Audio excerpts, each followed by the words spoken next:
Hello, I'm Chris Richmond, and this week I'm all the way across the country in Wiltshire.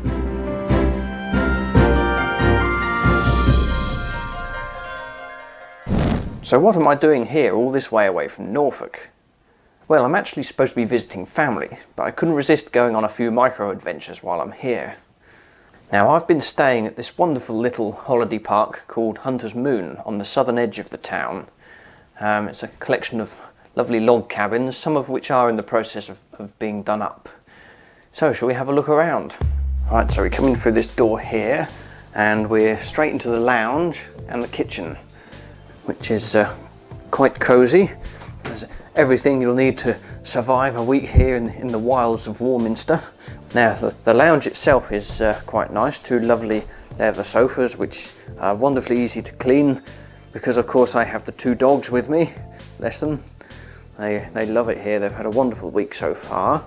Now we'll go through here into my comfortable quarters, this lovely little twin room. And finally, across the hall is the bathroom. Mind your eyes on the very colourful shower curtain, and there we have it. Right, now let's go on an adventure.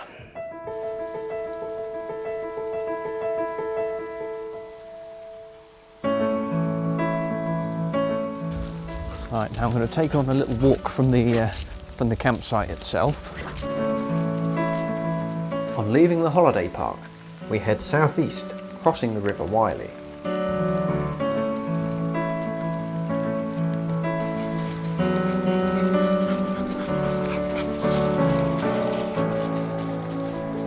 Now, perhaps someone can enlighten me as to what these concrete block things actually are. I think there's something to do with horse riders dismounting, am I right?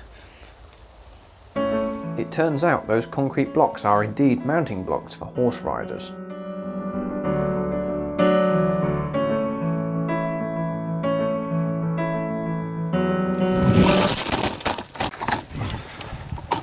Well, that sounded expensive. Right, let's go. Luckily, Sony camcorders appear to be quite robust and no damage was done. On approaching the crest of the hill, we turn right and head towards the Warminster bypass. There it is in all its glory, a statement of our modern society.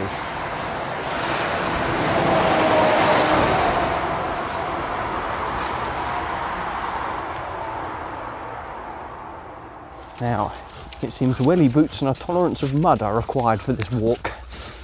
It is absolutely minging down here.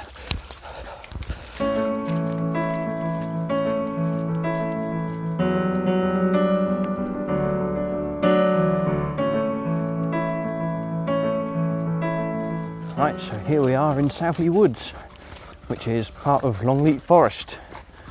Now, I believe they had a bit of a problem with a certain tree disease a few years ago. So there are several rather large clearings. In recent years, Southly Wood has suffered an outbreak of disease, resulting in the loss of hundreds of trees. However, the clearings make for some spectacular views.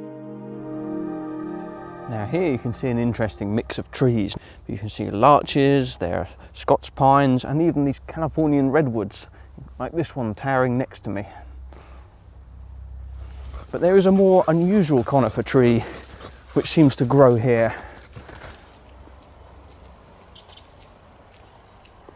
Right, now spot the foreigner. There's a stark change in foliage up ahead.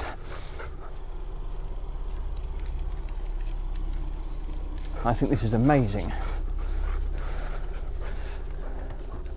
A bizarre canopy of thick black curling branches block out all but the strongest of sunlight. This is a plantation of chili pines, or monkey puzzle trees. Not often seen growing like this.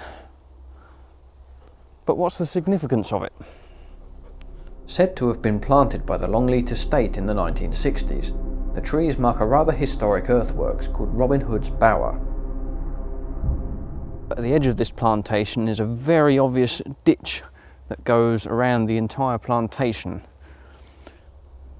It is said that this enclosure once contained a large oak tree where in the year 878 King Alfred and his armies rested prior to the Battle of Edington.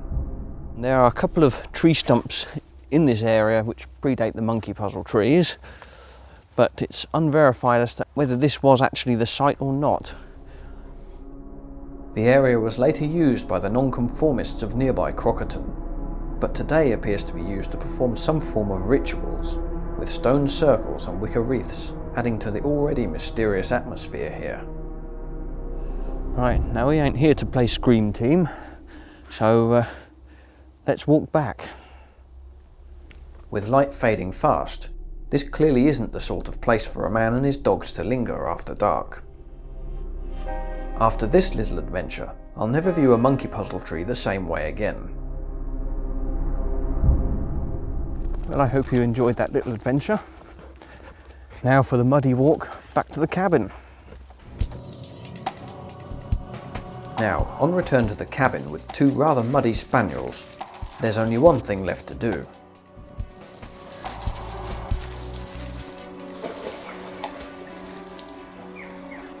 Thanks for watching.